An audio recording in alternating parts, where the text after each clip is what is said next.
What's up everybody, Kier Gomes here, and welcome back.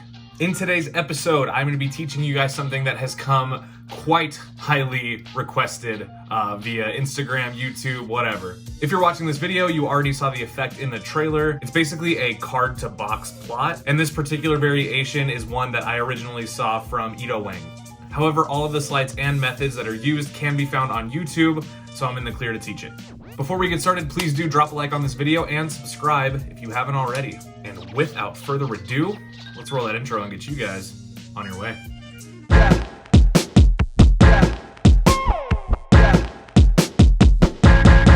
Let's go. Alright, so the first thing that we're going to do is I'm going to do a performance of the trick, break down essentially what the effect is meant to be, and then we'll get into the sleights and mechanics, and then I'll go over a few other things for performance tips and angles if you're doing it on camera. Okay, so first let's take a look at how this trick should be performed. Alright, so for this performance I will be using the blue Jetsetters by Jetsetter and the Expert Playing Card Company. If you guys don't know about these are great cards, they look great, they feel great. So you can hear that there definitely is something inside of the box. So let's go ahead and pop it open. We can see that there is a single playing card. In this case it is the King of Clubs, and the rest of the box is entirely empty. So what we're going to do is we're going to take our King of Clubs, and the idea is to see if we can actually make it travel back in time about 15 seconds to when it was safe inside of the box. So if I wave my hand slow, sometimes it doesn't do it. If I give it some power here, I think that did it. You can hear there is definitely something still inside the box. And it is a single playing card, the King of Clubs. And the rest of the box is still completely empty. Okay, so now that you have seen the effect, you've seen the performance, so it is a highly visual but fairly simple effect to pull off. So we've seen the performance, let's get into the mechanics. Okay, so to achieve this effect, all you need is a deck of playing cards that comes in a box. It doesn't require any gaff cards or gimmicks or anything like that, so you can do this with any deck. Depending on if you want to have a spectator select a card or not, or if you're doing this for the camera, it's really up to you. What I would normally do would be make this part of a routine, kind of base it loosely off of the idea of time travel as you saw in the performance, but I would normally have a card either selected or just named by a spectator. So in this case, since we don't have a spectator here, I'll just get right into the method. So all you need is a single playing card. So for this, we'll use this one, the 3 of Clubs. That's actually my favorite card, 3 of Clubs. So you need a single playing card, and you need the box that the cards come in. Now the box is truly empty. So all you need to do is put your card inside the box. Do it with the back side facing forward. So that way when you pull it out, there's a little bit of mystery between what the card is, and that's going to help you when it comes to putting the card back in the box and doing your revelation. So put the card with the face facing the back, and basically just put it in backwards, right? So that the back design is showing when you pull it out. Now that's the setup. That's pretty much the entire setup. So now you can shake the box, you can show that there is definitely something in there. I always do that just kind of as a way, because I repeat that step, I do it as a way to kind of loosely aid me in my time travel plot. So you'll show something is in the box, go ahead and pull it out, and you can show it is a 3 of Clubs. So let's say this is the card we're going to use. Next thing you want to do is just hold the card wherever you want, show that the box is completely empty, okay? Now you can have this card signed if you want to, whatever you want really. Once you show that the box is empty, just close it and put the box in dealer's grip, okay? Then you can take the selected card, so in this case the 3 of Clubs. I always do a little flourish, like I'll pop the card and then I'll just turn it over.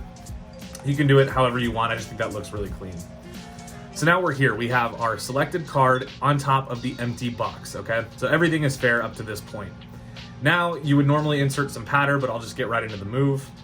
Basically all you're doing is the Cardini change, so this. And that shows the appearance of the card vanishing. What you're really doing is just kind of passing the card with your fingers, passing it under the box. And then it looks from here as if the box is empty, and then you can hold it like this as if the box is empty. So we take the card out of the box, we do whatever, we show it, and then we vanish it, right? We're gonna do that by doing the Cardini change. Now, there's a subtlety here where I pick up the box and the card with my other hand after I do the vanish, and that is intentional. I do that because all of the attention is now going to be on this hand, right? It'll also help me get the card safely and squared up under the box.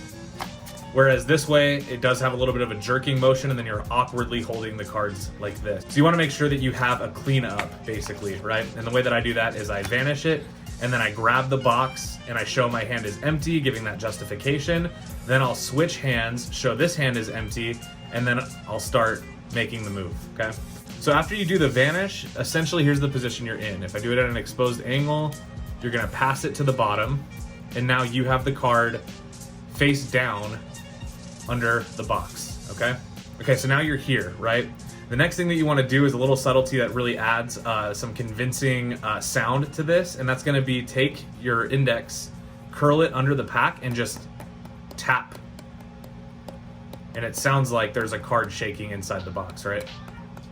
But you're really just doing this.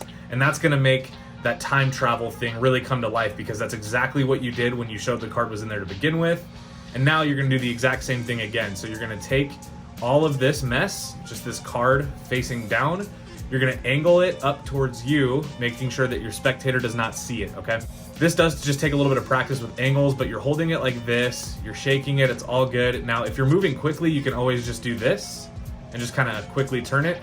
But I think a really good way to sell it is shake it, pause for a second, like, can you hear that? And then go to open the box, and in that motion, you can cover anything that you flash with your hand, okay? So it'll look like this. We vanish the card. I definitely hear something. And then you just roll your hand over anywhere that you would flash. So all of this, you just roll your hand along with it, okay? So you're here. And now you're just gonna open the box, and then instead of pulling the card out like you did before, since there's nothing in there, so now what you're gonna do is, once you've popped it open, you're just gonna make it look like you're grabbing the card out. And you're gonna do that by putting your thumb on the actual card and then grabbing this piece inside of where the break in the seal would be with your middle finger and thumb. So you just pinch it like that, and then you pull it out, and it looks like the card is coming out of the box. And now it comes out in the same direction that it came out before. So before, remember, we had it with the back facing the spectator. You always want to do that because it looks like it is the exact same process as when it was straight up. And then you can reveal that the card is there. Now, the nice thing about this is, like I said, the card can be signed. It is an actual single selection, no gimmicks, no nothing like that. So pure just sleight of hand and good angles and good pattern can make this a really powerful effect. Okay, so let's do one more quick walkthrough. So first, we can shake the deck. You can hear that there is a playing card in there. We're gonna pop it open. We're gonna pull out the contents, which is the 3 of clubs. Then we're gonna show that the box is completely empty and just close it up. Now we can show that we have a single card on top of an empty box. We can wave our hand. You can do it slow, you can do it fast. I like to do it fast. You can definitely hear something is still in there. And it is the selection, the 3 of clubs. Woo.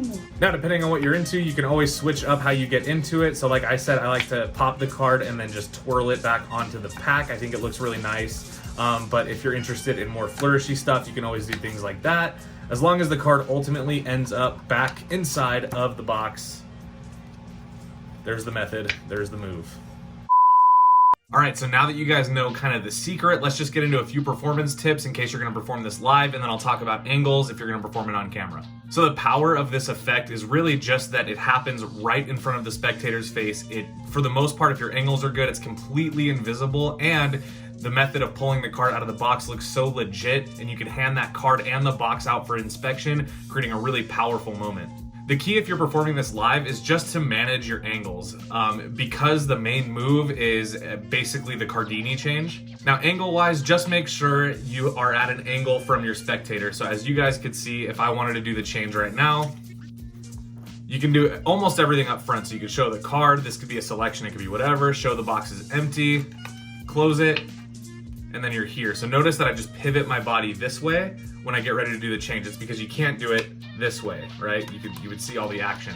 So you wanna go this way, and then when you pick it up, shake it, you can show your hands are empty, pop it open, and then you can pull it out for the reveal. So basically, as long as you're at a pivoted angle, you can hide pretty much any motion of doing the move. Now, if you're doing this for camera, you have the benefit of being able to look at your footage before you post it.